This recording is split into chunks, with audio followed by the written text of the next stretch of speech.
মেয়ে সেজে লক্ষ্মীর ভান্ডারের টাকা নিচ্ছিলেন রাকিবুল। বলেন কি? 3000 টাকা নিবা ফ্রি ফ্রি, কিন্তু একটু কষ্ট করবে না।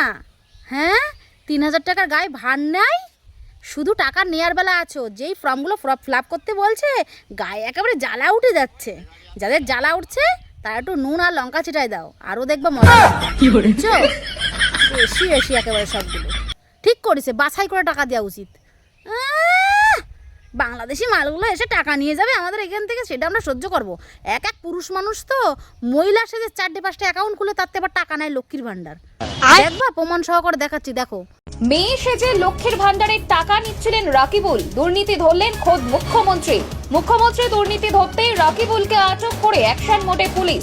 অভিযোগ 3 বছর ধরে লক্ষ্মীর ভান্ডারের টাকা নিচ্ছিলেন। তাহলে তোমরাই বলো, 3 বছরে 1500 করে কত টাকা হয়? কমেন্ট বক্সে লিখে যেও। কাজটা কি শুভেন্দু অধিকারী ভালো করেছে না খারাপ করেছে?